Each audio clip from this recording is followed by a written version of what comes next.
Өткенде сіздермен бір видеомен бөліскен болатын кәлі биенің.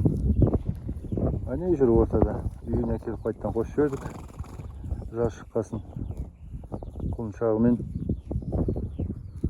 өзі жүр. Ол Гиппократ деген бие. Төлдің басы. Міне екінші төлдің басы бар бізде. Мелюзина деген бие. Бұл міне кеше туды. Мелюзина.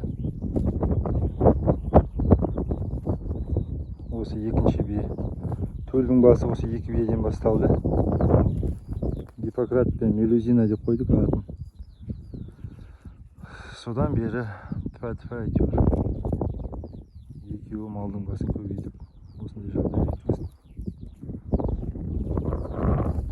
Мелюзинаның жағдайы Гиппократқа қарағанда тәуір. Мелюзина.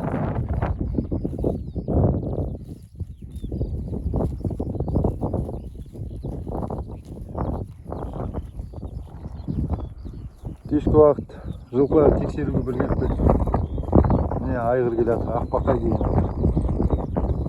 2010 жылғы Ақбақай.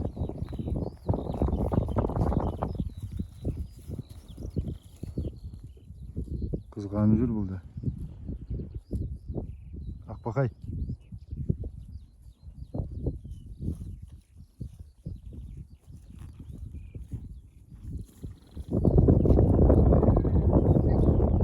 Ақбақайдың үйірі ар жағында байғұланың үйірі жатыр.